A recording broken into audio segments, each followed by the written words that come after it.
Hey everyone, welcome back to our channel. Today, let us journey together on how to restore old photos with AI Image Colorizer. So, let's dive right into it. First things first, there's no need to create an account for this. You can dive straight into colorizing your photos without signing up.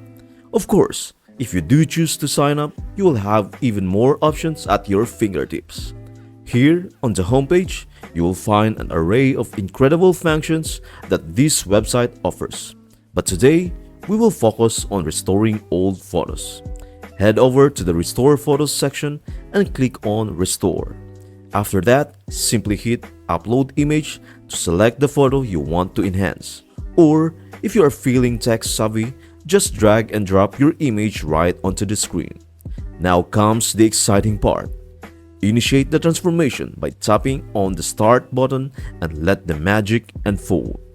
Don't forget to use the preview icon to compare the original and enhanced colorized image. It's like watching history come to life in vibrant hues. Once you are satisfied, you are just a download away from preserving this moment in its newfound glory. And there you have it, a piece of history restored with a touch of AI magic. So go ahead.